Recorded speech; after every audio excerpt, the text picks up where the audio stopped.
नमस्कार। आपको बता दें कि मोदी जी ने किसानों को जितना ठगा है, आज तक किसी भी सरकार ने इतना किसानों के साथ दुराचार नहीं किया। यह सब इसलिए हो रहा है कि मोदी सरकार अपनी मनमर्जी से काम करती है और किसानों की बात नहीं सुनती है। मोदी जी ने किसानों की फसल के दम को बढ़ाने का वादा किया था, आमदनी दुगनी करने का वादा किया था, जो अभी तक पूरा नहीं कर पाए। किसानों को फसल का सही दाम नहीं मिल पाने के कारण 60% किसान कर्ज के बोझ तले दब गया है। नतीजा यह है कि किसान आत्महत्या कर रहा है। लगभग 30 किसान रोजाना आत्महत्या कर अपनी जान गंवा रहे हैं। एमएसपी यानी न्यूनतम समर्थन मूल्य उनको नहीं मिल रहा है। न्यूनतम समर्थन मूल्य का वादा भी किसानों के साथ नहीं निभाया गया। किसान जो अन्नदाता है, ये सरकार अन्नदाता के साथ बेईमानी कर रही है। किसानों का मोदी जी से कहना है, अब बस करिए। किसानों को न्याय आपकी सरकार नहीं दे सकती। भारत जोड़ो न्याय यात्रा के तहत राहुल गांधी जी जिस तरह से किसानों से मिल रहे हैं और उनको आश्वासन दे रहे हैं कि उनकी सरकार बनते ही किसानों से किए गए हर वादे को पूरा करेंगे। बहुत सारा अन्याय हो रहा है, अलग अलग वर्गों के साथ अन्याय हो रहा है, भाषाओं के साथ अन्याय हो रहा है, प्रदेशों के साथ अन्याय हो रहा है, महिलाओं के साथ, किसानों के साथ, मजदूरों के साथ। और हमें पता लगा, साफ पता लगा कि अन्याय और नफरत और हिंसा के बीच में लिंक है।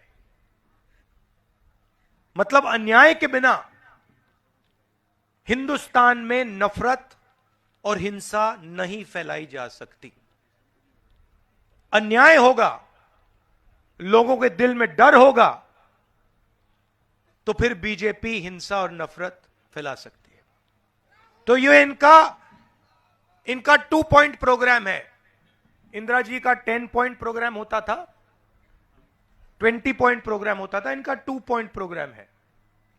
अन्याय बढ़ाओ, हिंसा और नफरत फैलाओ, ये करते हैं। तो इसलिए हमने दूसरी यात्रा में ये न्याय शब्द लगा दिया। किस प्रकार का न्याय? आर्थिक अन्याय। आज हिंदुस्तान में हमारे युवाओं को रोजगार नहीं मिलता। 40 साल से सबसे ज्यादा बेरोजगारी आज है। महंगाई बढ़ती जा रही है। पब्लिक सेक्टर यूनिट प्राइवेटाइज होते जा रहे हैं। आदिवासियों की जमीन छीनी जा रही है। तो यह हुआ आर्थिक अन्याय। दूसरा, सामाजिक अन्याय। सिर्फ अमीर और गरीब जाते हैं हिंदुस्तान में, तो आप ओबीसी कैसे बन गए? और दूसरा सवाल, और भाइयों और बहनों, यह सच है, नरेंद्र मोदी जी ओबीसी पैदा नहीं हुए। नरेंद्र मोदी जी की जात है, मेरे पास यहां पे फोन पे नोट है, मैं अभी ये पढ़ता हूं। नरेंद्र मोदी जी की जो जात है वो मोद घांची जात है गुजरात में। ठीक है? ये जात 2000 में गुजरात सरकार ने ओबीसी घोषित की थी।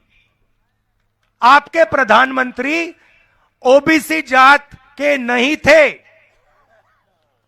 2000 में बीजेपी की सरकार ने गुजरात के घांची जात को ओबीसी घोषित किया है।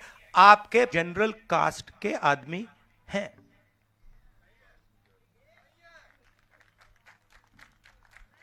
ठीक है? तो ये 24 घंटा कहते हैं, सुनिए, ये 24 घंटा कहते हैं मैं ओबीसी हूं। नरेंद्र मोदी जी, आप ओबीसी नहीं हैं, आप जनरल कास्ट के हैं। आपकी जात को ओबीसी 2000 में बनाया गया। पहली बात। दूसरी बात, इस देश में 2 जातें नहीं हैं। इस देश में अलग अलग हजारों जात हैं। और हम जानना चाहते हैं कौन सी जात के कितने लोग हैं, इसीलिए जाति जनगणना करनी है। इसी जाति जनगणना सामाजिक न्याय का पहला कदम है और यह कांग्रेस छोड़ने वाली नहीं है। हम इस बात को एक्सेप्ट नहीं करेंगे कि देश के 73% दलित, ओबीसी, आदिवासी को इस देश में कुछ नहीं मिल रहा है। वो ना कॉर्पोरेट हाउसेस में दिखते हैं, ना बड़ी कंपनियों में दिखते हैं, ना मीडिया में दिखते हैं। इस बात को हम स्वीकार नहीं करेंगे। यह मैसेज भारत जोड़ो यात्रा का है। इसमें न्याय हमने इसलिए जोड़ा है, 3 और तरीके के अन्याय हो रहे हैं। एक खिलाफ, दूसरा महिलाओं के खिलाफ, और तीसरा हमारे जो लेबर करते हैं, श्रमिक लोग जो हैं, उनके खिलाफ। और आर्थिक और सामाजिक न्याय सबको चोट पहुंचाता है। आपके यहां जो बच्चे हैं जो बेरोजगार हैं, बेरोजगार क्यों हैं? क्योंकि अदानी जी को देश की पूरी पूंजी पकड़ाई जा रही है, एक के बाद एक। एयरपोर्ट, पोर्ट्स, इंफ्रास्ट्रक्चर, सड़कें, सारा का सारा माल उनको दिया जा रहा है। ये आपका है, आपकी पूंजी है, आपके बच्चों का भविष्य है ये। और नरेंद्र मोदी जी 24 घंटा एक ही व्यक्ति को पूरा का पूरा आपका धन पकड़ा रहा है। आपसे, आप जीएसटी देते हो, आपकी जेब से निकलता है, सीधा उनकी जेब में जाता है। तो यह है भारत जोड़ो न्याय यात्रा का लक्ष्य। आप सब यहां आए, दिल से आपने मेरी बात सुनी, इसके लिए मैं आपको धन्यवाद करता हूं। एनसीआर करंट न्यूज को सब्सक्राइब करें और नोटिफिकेशन सबसे पहले पाने के लिए दबाएं बेल आइकॉन।